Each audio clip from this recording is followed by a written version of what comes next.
성경에서 가장 긴 장, 시편뿐만이 아니라 성경 전체에서요, 가장 긴 장 하면은 시편 119편입니다. 장작 176절까지 있어요. 그래서 성경을 하루에 한 장 읽을 때에 어떤 장은 상당히 빨리 짧은 시간 안에 읽을 수 있지만은 시편 119편 같은 경우에는 176절까지 가려면 시간이 좀 걸립니다. 성경 다른 곳에서 보기 힘든 두 가지 특징이 시편 119편에 나와 있습니다. 첫 번째는요, 한국말로 번역이 되고 또한 영어로 다른 나라 말로 번역이 됐기 때문에 그 원어 히브리어로 볼 때 보이는 그게 우리 눈에 안 보이는데요. 근데 재미있는 것은 시편 119편은 히브리어 자음 알파벳을 따라 지은 시입니다. 조금 있으면 그 모습을 좀 보여드릴 텐데, 한국어의 기억, 니은, 디귿, 리을, 그래 있듯이 영어의 A, B, C, D 있듯이 히브리어 알파벳은요, 알렙, 베스, 기모, 달렛, 히 이렇게 쭉 나갑니다. 그렇게 22개가 있어요. 그런데요, 이 시편 119편은 이렇게 알파벳 처음 순서부터 하나하나씩 그 순서대로 시편의 그 말씀 첫 단어의 첫 번째 알파벳이 똑같은 알파벳으로 시작이 되게 그렇게 구성이 됐어요. 그리고 매 알파벳마다 8구절이 그 똑같은 알파벳으로 시작이 됩니다. 그래서 22개의 알파벳이기 때문에 한 알파벳에 8구절을 어사인 하다 보니까요, 총 176절이 있는 시편장이죠. 이런 시적인 형태, 번역된 본어로는 보기가 힘든데 한번 보여주세요. 처음에 이 알렙, 그러니까 한국말로 하면 기억, 영어로 하면 A, 거기에 해당하는 첫 번째 히브리어 알파벳으로 1절에서 8절까지 보면은요, 왼쪽에서 오른쪽으로 쓰지 않고 오른쪽에서 왼쪽으로 쓰거든요. 그래서 거기 동그라미 그어놓은 걸 보면은 알렙으로 시작이 되고 있어요. 이런 식으로 1절에서 8절은 알렙으로 시작이 되고 9절에서 16절은 베스, 그 두 번째 알파벳으로 17절에서 그 다음엔 기모로 이런 식으로 쭉 나갑니다. 이런 시적인 형태를 선택한 이유가 무엇일까? 두 가지 이유가 있는데요. 그 시편 119편의 두 가지 특징. 첫 번째 그 특징이 이렇게 한 이유가 즐거움을 위해서입니다. 그러니까 여러분, 시편을 이렇게 보는 것도 그렇지만은 옛날에 많은 사람들이 그 하나님의 말씀을 직접 자기 손에 들고 있지 못하고 이 글씨를 써서 기록된 것이 상당히 귀한 그 시대는 사실 읽는 것보다 듣는 게 더 중요했거든요. 근데 들을 때 보면은 처음 알파벳이 똑같은 알파벳으로 시작하니까 소리가 비슷비슷해요. 마치 뭐와 같냐면은 현대 음악 중에서 그 랩 음악 있죠. 젊은 세대가 참 좋아하는 랩 음악을 보면 가사가 되게 많아요. 그리고 또 뭐라고 하는지 알아듣기도 쉽지가 않아요. 그런데도 재미가 있어요. 왜요?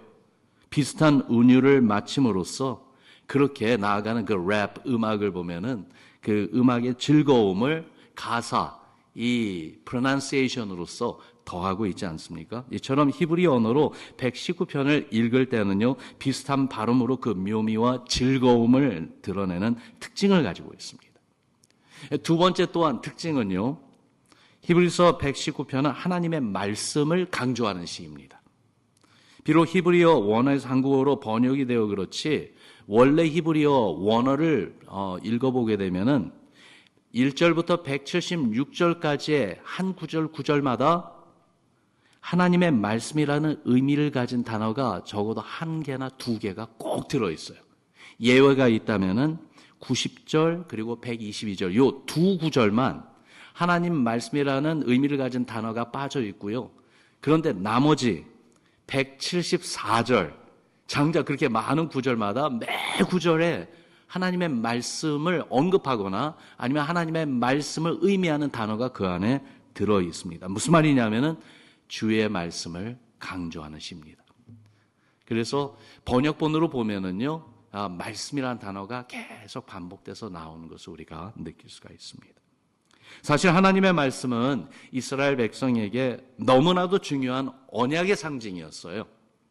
야곱과 요셉 시대 이후에 애굽에서 살면서 번창하던 이 이스라엘 백성들, 장작 430년 동안의 노예 생활을 살던 그들을 하나님이 구출해 주셨죠. 모세를 통해서 출애굽하게 해주셨어요. 그리고 나서 광야로 데리고 들어가셨을 때 제일 먼저 데리고 가신 곳이 시내 광야입니다. 그리고 거기에 이르렀을 때에 산기슭에 진을 치게 하고 하나님은 모세로 시내산으로 올라오게 하셨어요. 모세가 시내산 위에 올라가서 40주야를 머뭅니다. 뭐 합니까? 하나님을 대면하며 하나님의 말씀을 받잖아요. 그래서 하나님의 언약의 말씀을 받게 해 주었습니다. 그렇게 받은 것이 율법이고요. 그렇게 받은 것이 하나님의 말씀입니다. 십계명, 그리고 또한 하나님의 성전을 지을 때 어떻게 짓고, 하여튼 하나님의 말씀을 다 받았어요. 그 받은 하나님의 말씀을 통해서 이스라엘 백성들이 알게 된 것이 무엇이냐면은 하나님의 성품을 알게 되었습니다. 하나님은 어떤 분인지 알게 되었습니다. 하나님이 좋아하신 것이 무엇인지 알게 되었습니다. 그 이스라엘 백성들을 향한 하나님의 뜻이 무엇인지 알게 됐습니다. 그리고요, 그 말씀을 가지고 언약을 맺으신 거예요. 말씀을 알고 말씀대로 살며 언약의 백성이 되게 하셨어요. 그래서 하나님의 말씀은 이스라엘 백성에게 있어서는요, 그들이 특별히 하나님께 속한 언약의 백성이라는 증거가 됐습니다. 오늘날도요, 유대인의 회당에 가면은 그 앞부분에 아주 거룩한 그러한 섹션이 있는데요, 캐비넷 같은데 그 안에 무엇을 보관하고 있냐면은 하나님의 말씀, 구약의 말씀을 기록한 스크롤, 그것을요 그 안에 기록하고 있습니다. 이렇게 하나님의 말씀을 참 중요하게 여기고 하나님의 말씀을 언약의 상징으로 갖고 있는 이스라엘 백성들, 그래서 늘 말씀을 묵상하고 말씀대로 살며 말씀 가운데 하나님과 깊은 교제를 나눌 수 있게 해 주셨습니다. 그래서 정통 유대인들은요, 하나님의 말씀을 때로는 조그만 박스에다가 기록해서 넣어서 머리에, 띠에 이렇게 띄기도 하고요. 하나님의 말씀을 기록한 그러한 어떻게 보면 길 줄자 같은 것을 이 팔에다가 감기도 하고요. 이러면서 하나님의 말씀을 읽고 듣는 것만이 아니라 하나님의 말씀을 이 내 생각에 새긴다는 의미로 머리에 띄기도 하고 팔에 감기도 하고 이러면서 정말 말씀대로 살려고 애를 쓰는 것이 그 이스라엘 백성들인데, 그러므로 말씀은요 그들에게 하나님을 알아가는 즐거움이 되었고요, 자신들이 하나님께 속한 백성이라는 정체성을 주는 중요한 내용이었습니다. 왜 이런 내용을 이 새벽에 다루고 있는가? 목사님 왜 이런 말씀하세요? 우리와 무슨 상관입니까? 이런 내용이 단지 이스라엘 백성 유대인들만을 향한 것이 아니라 우리들의 이야기이기도 하잖아요. 구원받은 성도, 우리는 세상에서 살지만은 세상에 속한 자들이 아니고 하나님께 속한 백성들입니다. 그렇죠? 근데 그 사실을 어떻게 합니까? 우리가 살아가는 모습을 볼 때에 정말로 안 믿는 사람들하고 믿는 우리하고 어떻게 구별이 됩니까? 우리에게는 예수 그리스도를 믿는 신앙이 있잖아요. 근데 그 신앙은 무엇에 근거한 것입니까? 하나님의 말씀에 근거한 것 아니에요? 말씀을 통해서 우리는 주님이 누구시고 또한 우리를 향한 주의 뜻이 무엇인지 알게 되었습니다. 말씀을 읽을 때마다 주님을 만나게 됩니다. 달고 오묘한 말씀, 생명과 구원의 말씀이 우리에게 있어요. 그래서 주의 말씀을 즐거워하고 celebrate 해야 된다는 거죠. 주의 말씀을 마음판에 새기고 매일의 삶에서 묵상하며 살아야 됩니다. 그게 바로 구원받은 성도의 모습이라 이 말이에요. 여러분 여기까지 어떻게 동의하십니까? 예. 어렵지 않죠, 여기까지는요. 근데 그 다음이 힘들어요. 그 다음이 뭐냐면 이렇게 우리가 아는데, 그리고 이렇게 우리도 동의하는데 실제로 그렇게 살고 계세요? 실제로 정말로 하나님의 말씀을 셀러브레이트하고 하나님의 말씀으로 나는 예수를 믿는 사람입니다라는 이 정체성을 드러내면서 그렇게 매일매일 매 순간순간 어떤 삶의 환경에 있든지 그렇게 말씀대로 살고 있느냐는 거죠. 분명히 지금까지 들은 이 내용들, 이스라엘 백성에 관한 내용과 또한 언약의 백성이라고 할 수 있는 우리의 신앙에 대한 이 내용이 부담감이 되지 않고 자연스럽게 받아들여지고요. 그렇게 동의는 되지만은 그러나 실제적으로 나 자신을 살펴볼 때 정말 그렇게 살고 있느냐는 거죠. 말씀이 우리 신앙에 제일 중요하다고 하는 말에 동의는 하지만 정작 말씀을 배우려는 열망은 얼마나 됩니까? 말씀을 대하려고 하는 그 간절함은 얼마나 많습니까? 한 가지 분명한 거는요, 안 믿는 사람이거나 우리나 한 가지 동일한 것은 누구든지 좀 더 나은 인생을 살고 싶어 합니다. 좀 더 행복하고 싶어 하고요, 하는 일이 잘 되기를 원하고요, 성공의 삶을 살고 싶어 합니다. 더욱더 많은 것을 얻고 싶어 합니다. 가지려고 합니다. 필요한 게 많아요. 물질도 필요하고요, 건강도 필요하고요, 좋은 인맥도 원하고요, 능력도 있어야 되고요, 성공도 필요하고요, 자신감도 필요합니다. 그래서 이 필요한 것들을 얻기 위해서 부단히도 노력하죠. 새해가 시작이 돼서 이제 first full week 벌써요. 이른 새벽부터 직장으로 향하는 차들이 길에 얼마나 많은지요. 어떻게 하면 좀 더 잘 살 수 있을까? 어떻게 하면 원하는 것을 얻을 수 있을까? 그것을 위해서 이렇게 노력하며 살고 있는데, 그런데 그 어떤 것보다 하나님께 속한 사람으로 예수님을 믿고 따르는 성도라는 정체성을 생각해 볼 때에 여러분, 어떤 것보다 우선적으로 필요하고 어떤 것보다 먼저 추구하고 간직해야 하는 것이 하나님의 말씀이 아닐까요? 우리의 삶의 자리에서 하나님의 말씀이 얼마나 표현되고 성취되고 있는지요. 이런 질문에 자신 있게 답할 수 없고 연약하고 부족한 신앙을 살고 있는 것이 내가 아닌가 생각해 봅니다. 이 말씀을 준비하면서요, 그런 생각이 상당히 많이 들었어요. 심지어는 어찌 보면은 저는 구원받은 성도로만이 아니라 주의 부름을 받은 그 목회자로서 하나님의 말씀을 많이 대해야 되는 그런 사람이잖아요. 그런데도 이렇게 하나님의 말씀을 많이 읽고 많이 생각하고 많이 묵상하고 어떻게 하면 이 말씀을 잘 전할 수 있을까 기도하면서 그렇게 말씀을 가지고 늘 씨름을 하는데도, 그런데 이 말씀을 내가 얼마나 정말 살고 있는가, 이 말씀을 얼마나 정말 내가 사모하면서 이 말씀대로 살려고 애를 쓰고 있는가, 그 부분에 있어서는요, 부끄럽고 부족함을 고백할 수밖에 없더라고요. 그래서 새해를 여는 First Whole Week, 첫 번째 주에 갖는 새해 특별 그 새벽 기도회를 통해서 말씀을 향한 우리의 신앙을 다시 한번 점검하고 결단하는 시간을 가지려고 합니다. 그래서 이 시편 119편 생각 같아서는 1절부터 176절까지 쭉 보면 좋겠는데 일주일 동안 하기에는 너무 무리고요. 그러나 또한 이렇게 그냥 가볍게 읽어가게 되면은 말씀을 강조하고 있기 때문에 그 말씀이 그 말씀 같고 그 말씀이 그 말씀 같아요. 다 똑같은 말씀 계속 하고 있는 것 같은데, 그러나 자세히 살펴보면은 그 안에 하나님의 말씀에 대한 뉘앙스가 상당히 다른 모습들이 많이 나타납니다. 그래서 특별히 시편 119편 그 1절부터 176절 가운데 히브리 알파벳 5번째인 그 헤이로 시작하는 33절부터 40절의 말씀을 가지고 묵상하며 은혜를 나누고자 합니다. 그러면서 이번 한 주 동안의 이 주제를요, 말씀 위에 굳게 서리라로 정했습니다. 여러분, 화면에 나와 있는데 33절부터 40절도 보면은 오른쪽에, 다시 한번 보여주세요. 오른쪽에 맨 첫 글자가 다 똑같아요. 그 알파벳이 다 똑같게 시작이 돼요. 그러면서 이 섹션을 가지고요, 말씀 위에 굳게 서리라라는 그러한 우리의 신앙의 결단을 주제로 삼고 이번 한 주 동안에 말씀을 듣고 또한 이 말씀을 붙잡고 기도하며 하나님께 서원하는 기도로 나아가고자 합니다. 한번 이 주제를 함께 선포해 봅시다. 말씀 위에 굳게 서리라.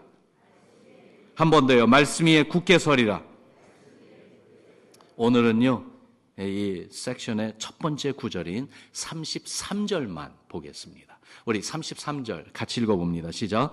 여호와여, 주의 율례들의 도를 내게 가르치소서. 내가 끝까지 지키리이다. 아멘. 이 구절을 음미해 보면은요, 시편 저자도 하나님 말씀 앞에 자신의 부족함, 연약함을 고백하고 있구나 하는 그런 느낌이 들어요.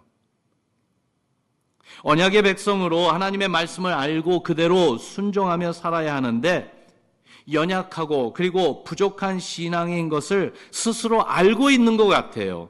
그래서 주님께 그가 이렇게 고백하죠. 하나님, 주의 말씀을 내게 가르쳐 주소서.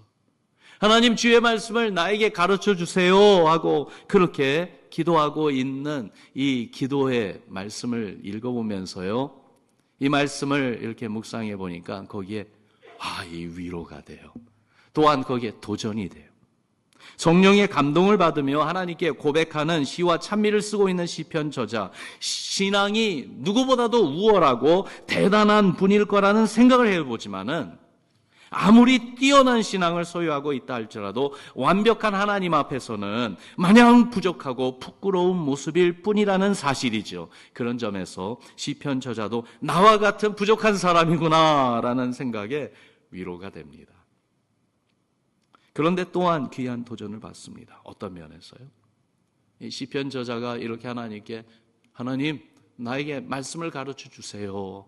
그렇게 기도하는 그 기도를 생각해 보니까요, 한 3가지 우리에게 주는 격려와 도전이 거기서 보이는데요. 첫 번째는 정직함이 보여요. 자신의 부족함을 숨기지를 않습니다. 자신의 부족함을 부인하지를 않습니다. 그대로 고백하는 것 같습니다. 내가 더 배우고 싶어요, 내게 가르쳐 주세요 하고 있지 않습니까? 정직해요. 그러면서 두 번째로는 겸손합니다. 배우고 싶어 합니다. 내가 다 안다. 그래서 그저 나 자신에 대한 자신감으로만 있지 않습니다.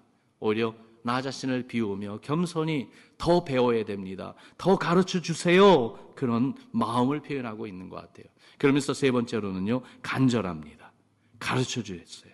내가 끝까지 지키겠습니다. 선언을 하고 있어요. 서약을 하고 있어요. 이런 시편 저자의 마음 자세가 우리에게 격려와 도전을 주기에 이 3가지를 우리가 심도 있게 한번 생각해 보고 싶습니다. 첫 번째, 우리도 정직하기 바랍니다. 한번 따라 합시다. 정직하자. 믿음의 성도답게 말씀을 늘 묵상하며 대하고 있는지요? 말씀대로 살려고 애쓰고 힘쓰고 있는지요? 아직도 부족하고 우리 신앙이 연약함을 인정하는지요? 정직하기 바랍니다. 말씀을 더 읽어야 되는데, 말씀을 더 들어야 되는데, 말씀을 좀 더 대해야 되는데, 내가 그렇게 하지 못하고 있구나. 아직 부족하구나. 이런 면에서 내가 아직까지도 주님 앞에 온전한 신앙으로 서지 못하고 있구나. 그렇기 때문에 더 말씀을 대해야 되겠구나. 더 말씀을 배워야 되겠구나. 더 배우고 싶다. 더 알고 싶다. 그런 마음, 정직한 그러한 심령으로 주여 가르쳐 주소서 하는 그 간구와 고백이 정말 우리의 마음 깊은 곳에서 솟아오르기를 바랍니다. 봄학기, 가을학기마다 뉴비전 성경학교가 있잖아요. 어느 분들이 등록하세요? 제가 등록 안 하고 제 아내가 등록시켰습니다. 그런 분들이 가끔 있어요. 1단계. 어떻게 등록하셨습니까? 여쭤보면은요, 그런 분들이 있어요. 그런데 대체적으로 많은 분들이 하나님의 말씀을 배우고 싶어서 그래서 등록했습니다. 그렇게 말씀하세요. 왜 배우고 싶어요? 내가 아직 모르기 때문에. 더 알아야 되는데 내가 부족하기 때문에. 나 자신에 대한 이 정직함이 있을 때, 그것을 인정하고 그것을 받아들일 때, 그때에 주님 앞에 주님 가르쳐 주세요. 주님 배우고 싶어요. 보여주세요. 그런 기도가 나오고 그런 방향으로 가는 것 아니겠습니까? 매 주일마다 예배 시간에 하나님의 말씀이 선포됩니다.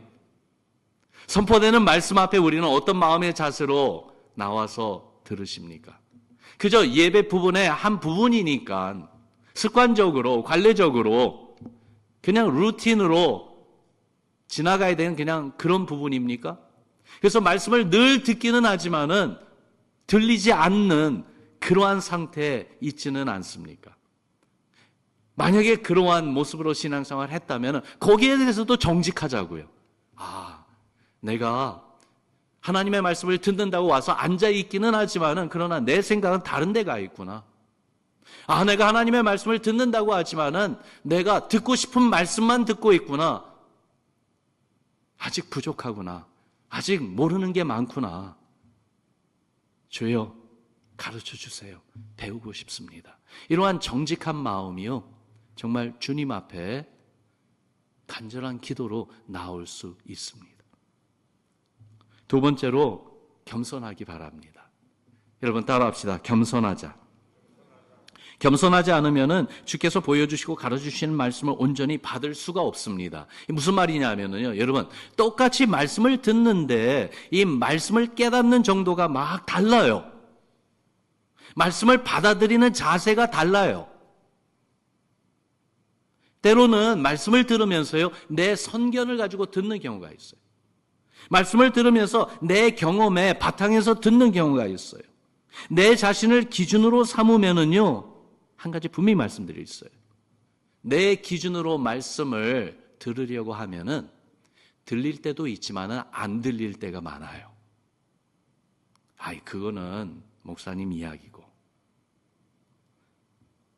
주님 앞에 겸손히 마음과 생각을 열기를 바랍니다. 알고 싶고 배우고 싶고, 그래서 주께서 보여주시는 말씀이 내가 생각한 것과는 정반대이거나 너무 생소하다 할지라도 주님이 주시는 말씀이라는 한 가지 사실만으로 만족하고 받아들이는 그런 겸손함이 있어야 되겠어요. 그렇게 나 자신을 비우는, 주님 말씀하옵소서 듣겠나이다, 성령이 교회하시는 말씀 우리가 듣겠나이다 하는 그러한 겸손함이 있어야 그 순간부터 말씀이 들리기 시작합니다. 이 말씀은 도저히 이해가 안 돼. 이건 시대적으로 맞지가 않아.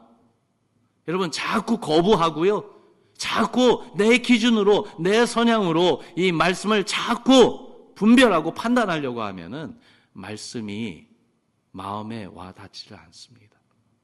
겸손해야 되겠어요. 한 번은 예수님이 군중들에게 힘든 말씀을 해주셨어요. 내가 생명의 떡이다. 내 살을 먹고 내 피를 마시는 자가 영생을 가졌다. 살리는 것은 영이니 육은 무익하다. 내가 너에게 하는 말은 영이요 생명이다. 아버지께서 내게 오게 해주시지 않으면 누구든지 내게 올 수 없다. 예수님이 하시는 말씀이 이해하기가 힘들었어요. 그 말씀을 하시기 전에 사람들이 예수님 너무나도 좋아서 예수님의 인기가 하늘을 치솟듯 했어요. 많은 사람들이 예수님을 막 쫓아가기 시작했습니다. 왜냐하면요, 오병이어의 기적을 베풀어 주셨거든요. 그리고 병든 자를 고치시고 이적을 많이 행하셨거든요. 희한했거든요. 무엇보다도 예수님 쫓아가면은 먹는 문제는 해결이 된다는 걸 알게 됐어요. 그래서 그런 예수님을 왕으로 세우려고 했는데, 그렇게 예수님을 쫓아가면서 주님이 하신 말씀을 들어보니까 이상한 말씀을 하시는 거예요. 알아듣기가 힘들어요. 그래서 많은 사람들이 예수님을 떠나기 시작합니다. 자신들의 기대와 소원에 부합하지 않았기 때문이죠. 오히려 이해하기 힘든 말로, 또한 자신들의 관심 밖에 있는 말들을 하고 계셨기 때문입니다. 그렇게 예수님을 떠나는 무리들을 보시면서 주님이 바로 곁에 있는 그 12 제자들에게도 물으셨어요. 너희들도 떠나겠느냐? 그때 예수님이 물으시는 그 질문에 베드로가 아주 중요한 대답을 합니다. 우리 그 대답 같이 한번 읽어보죠. 시작. 시몬 베드로가 대답하되 주여, 영생의 말씀이 주께 있사오니 우리가 누구에게로 가오리까? 제자들은 예수님이 하신 말씀을 다 이해했기 때문에 그렇습니까? 아니요. 그들도 이해 못했을 거예요. 힘든 말씀이에요. 알아듣기 어려운 말씀이었어요. 살리는 것은 영이니 육은 무익하다. 아니, 당장 피부로 느끼는 육적인 필요가 있어서 따라가는 건데 그런 것은 다 무익하다. 영적인 것이 중요한 것이다. 정말로 예수님의 이 말씀, 자신들의 관심 밖에 있는 그러한 이야기일 수도 있었고요, 알아듣기 힘든 말씀이었건만, 그런데 베드로와 12 제자들은 그렇게 대답합니다. 주여, 영생의 말씀이 주께 있사오니 우리가 누구에게로 가오리까? 우리는 안 떠납니다. 우리는 예수님 쫓아갑니다. 여러분, 이런 대답이 우리에게도 꼭 있기를 바랍니다. 예수님을 알고 주의 말씀을 배우고 받는 것을 내 기준에서 내가 원하는 만큼만 해서는 안 됩니다. 오히려 겸손해야 돼요. 나 자신을 비워야 돼요. 오직 말씀이신 예수님으로, 또한 예수님의 말씀으로 가득 채우기를 사모하는 우리 신앙 되기를 주의 이름으로 축원합니다. 그러면서 세 번째, 간절히 서원하는 마음을 가집시다. 따라합시다. 서원하자. 서원한다는 거, making a vow예요. 약속한다는 거예요. 제가 이거 하겠습니다. 맹세하는 거예요. 가르쳐 주소서, 보여주소서, 도와주소서, 내가 끝까지 지키겠나이다. 그렇게 말하고 있잖아요. 사실 주의 말씀을 배우고 말씀대로 살아가는 것, 여러분, 내 힘으로는 안 됩니다. 내 의지로는 못합니다. 부족합니다. 내가 결단한다 할지라도 해내지 못합니다. 한 해를 시작하면서 우리가 yearly resolution을 만들지만은 작심삼일이라는 말도 알잖아요. 그만큼 우리는 부족해요. 연약해요. 마음은 원이로되 우리의 몸으로 삶으로 그걸 해내기가 여간 쉽지 않습니다. 그런데요, 주께서 도우시면 됩니다. 주께서 힘주시고 인도해 주시면 주의 말씀을 살아낼 수 있습니다. 주의 성령이 우리의 믿음을 붙잡아 주시고 강하게 해 주실 때 담대하게 주의 진리의 말씀을 지켜낼 수가 있습니다. 성령으로 충만했던 베드로와 요한이 그랬어요. 예수님을 잡아 죽였던 사내린 공에 붙잡혀 갔는데요, 권세자들 앞에서 비굴하지 않았습니다. 예수님의 이름을 전하지 말라고 위협하는 그들 앞에 베드로와 요한이 이런 말을 합니다. 이 예수는 너희 건축자들의 버린 돌로서 집 모퉁이의 머릿돌이 되었느니라. 다른 이로서는 구원을 받을 수 없나니 천하 사람 중에 구원을 받을 만한 다른 이름을 우리에게 주신 일이 없음이라. 그러면서 한 걸음 더 나아갑니다. 예수의 이름으로 말하지 말아라. 예수를 십자가에 못 박아 죽인 권세자들이 그렇게 위협하고 있는 거예요. 그런데 그들 앞에서 베드로와 요한이 이렇게 말합니다. 하나님 앞에서 너희의 말을 듣는 것이 하나님의 말씀을 듣는 것보다 옳은가 판단하라. 우리는 보고 들은 것을 말하지 아니할 수 없다. 와우. 어디서 이런 담대함이 나옵니까? 어디서 이런 자신감이 생겼습니까? 예수님 잡혀가는 모습 보면서요, 자기 살겠다고 다 배신하고 도망갔던 사람들 아닙니까? 계집종이 당신도 나사렛 사람 아닙니까? 당신 예수 따라가던 사람 같은데요? 당신 말 보니까 억양이 갈릴리 사투리 쓰고 있는데요? 당신 예수 믿는 사람 아니었어요? 그랬더니 나 예수 몰라요. 몰라요. 3번이나 부인하고 그렇게 배신했던 베드로. 그런데요, 어떻게 예수님을 죽였던 권세자들 앞에서 이렇게 담대한 모습을 보일 수가 있어요? 어떻게 이 주님을 증거하는 이 말씀을 끝까지 붙잡고 말씀을 살아냈던 비결이 무엇입니까? 성령입니다. 성령이 그들의 마음을 붙들고 계셨던 것입니다. 주의 말씀이 그들을 붙들고 계셨던 것입니다. 간절히 서원하는 마음을 가집시다. 주님 도와주세요. 내가 끝까지 주의 말씀 지키겠습니다. 주의 말씀 살겠습니다. 이렇게 주님께 드리는 맹세, 서약이 있는 우리의 신앙 되기를 바랍니다. 우리 같이 기도하죠. 이 시간에 정말 하나님의 말씀을 내게 가르치소서. 이 한마디에 담겨져 있는 정직함, 겸손함, 그리고 하나님의 말씀, 주님이 도우시면은 내가 이 말씀 끝까지 지키고 싶어요. 그러니 도와주세요 하는 그 간절한 소원. 시편 저자의 이 기도가 나의 기도가 되고 우리의 기도가 돼서 2025년 정말로 예수님 믿는 그러한 하나님의 사람들로 굳건히 세움받는 우리 되게 해달라고 우리 간절한 마음으로 같이 기도하겠습니다.